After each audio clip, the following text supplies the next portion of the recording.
गायत्री उपासना प्रकाश की साधना। अध्यात्म विज्ञान में स्थान स्थान पर प्रकाश की साधना और प्रकाश की याचना की चर्चा मिलती है। यह प्रकाश बल्ब, बत्ती अथवा सूर्य, चंद्र आदि से निकलने वाला उजाला नहीं, वरन वह परम ज्योति है जो इस विश्व में चेतना का आलोक बनकर जगमगा रही है। गायत्री का उपास्य सविता देवता इसी परम ज्योति को कहते हैं। इसका अस्तित्व ऋतंभरा प्रज्ञा के रूप में प्रत्यक्ष और कण कण में संव्याप्त जीवन ज्योति के रूप में प्रत्येक व्यक्ति अपने भीतर भी देख सकता है। इसकी जितनी मात्रा जिसके भीतर विद्यमान हो, समझना चाहिए कि उसमें उतना ही अधिक ईश्वरीय अंश आलोकित हो रहा है। प्रकाश रश्मियों की लंबाई 1 इंच के 16 से 30 लाखवें हिस्से के बराबर होती है। रेडियो पर सुनी जाने वाली ध्वनि तरंगों की गति 1 सेकंड में 1,86,000 मील की होती है। वे 1 सेकंड में सारी धरती की 7 परिक्रमा कर लेती है। शब्द और प्रकाश की तरंगों का आकार एवं प्रवाह इतना सूक्ष्म एवं गतिशील है कि उन्हें बिना सूक्ष्म यंत्रों की सहायता से हमारी इंद्रियां अनुभव नहीं कर सकती है। Doctor JC. ट्रस्ट ने अणु और आत्मा ग्रंथ में स्वीकार किया है कि मानव अणुओं की प्रकाश वाष्प न केवल मनुष्यों में वरन अन्य जीवधारियों, वृक्ष, वनस्पति, औषधि आदि में भी होती है। ये प्रकाश अणु ही जीवधारी के यथार्थ शरीरों का निर्माण करते हैं। खनिज पदार्थों से बना मनुष्य या जीवों का शरीर तो तभी तक स्थिर रहता है जब तक ये प्रकाश अणु शरीर में रहते हैं। इन प्रकाश अणुओं के हटते ही स्थूल शरीर बेकार हो जाता है, फिर उसे जलाते या गाड़ते ही बनता है। खुला छोड़ देने पर तो उसकी सड़ांध से उसके पास एक क्षण भी ठहरना कठिन हो जाता है। स्वभाव, संस्कार, इच्छाएं, क्रियाशक्ति, यह सब इन प्रकाश अणुओं का ही खेल है। हम सब जानते हैं कि प्रकाश का एक अणु, फोटोन, भी कई रंगों के अणुओं से मिलकर बना होता है।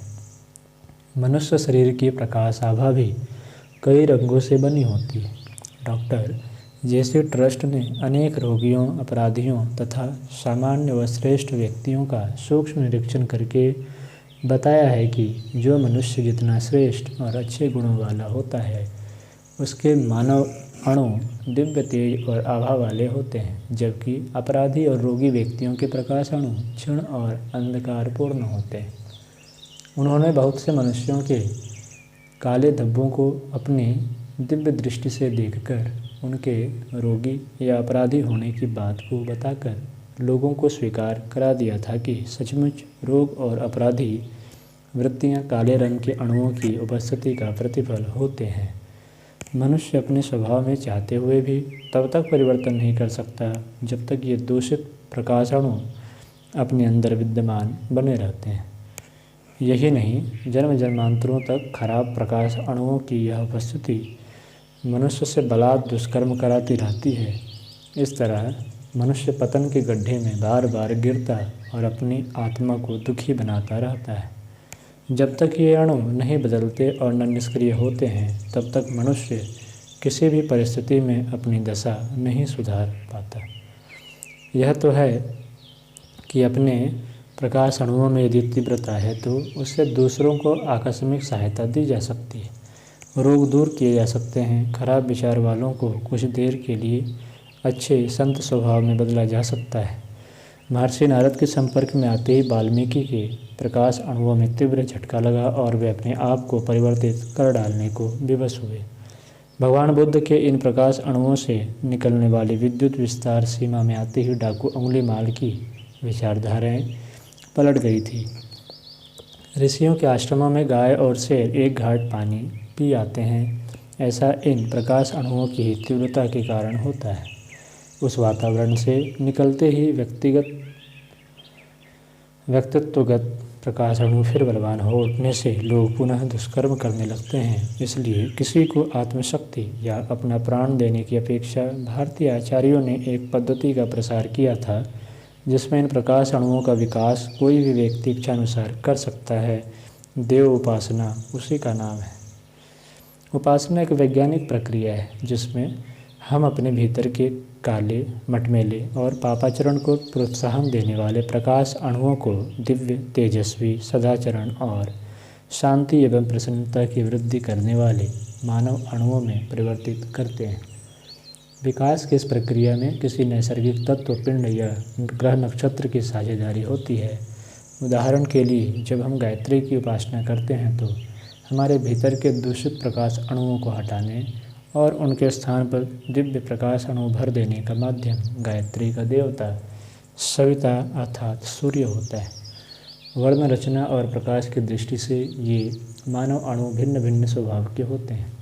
मनुष्य का जो कुछ भी स्वभाव आज दिखाई देता है वह इन्हीं अणुओं की उपस्थिति के कारण होता है। यदि इस विज्ञान को समझा जा सके तो न केवल अपना जीवन शुद्ध, सात्विक, सफल, रोग मुक्त बनाया जा सकता है, वरन औरों को भी प्रभावित और इन लाभों से लाभान्वित किया जा सकता है। परलोक और सद्गति के आधार भी ये प्रकाश अणु या मानव अणु ही हैं। वस्तुएं हम प्रकाश की सहायता से देख सकते हैं, किंतु साधारण प्रकाश कणों की सहायता से हम शरीर के कोष, सेल को देखना चाहें तो वे इतने सूक्ष्म हैं कि उन्हें देख नहीं सकते। इलेक्ट्रॉनों को जब 50,000 वोल्ट आवेश पर सूक्ष्मदर्शी माइक्रोस्कोप में भेजा जाता है तो उनकी तरंगदैर्घ्य श्वेत प्रकाश कणों की तुलना में 1/10,000 भाग सूक्ष्म होती है। तब वो हाइड्रोजन के परमाणु का जितना व्यास होता है उससे भी 42.4 हिस्से छोटे परमाणु में भी प्रवेश करके वहाँ की गतिविधियाँ देख सकती है। उदाहरण के लिए, यदि मनुष्य की आँख 1 इंच घेरे को देख सकती है तो उससे भी 500 अंश कम को प्रकाश सूक्ष्मदर्शी और 1000 अंश छोटे भाग को सूक्ष्मदर्शी। इसी से अनुमान लगा सकते हैं कि मनुष्य शरीर के कोष, सेल्स का चेतन भाग कितना सूक्ष्म होना चाहिए। इस तरह के सूक्ष्मदर्शी से जब कोष का निरीक्षण किया गया तो उसमें भी एक टिमटिमाता हुआ प्रकाश दिखाई दिया।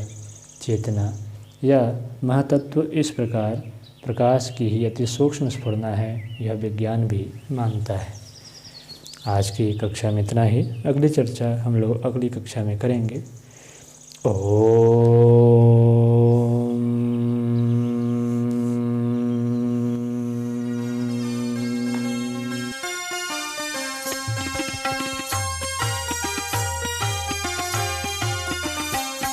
चलो गुरुदेव के सपने सजाने की शपथ ले लें।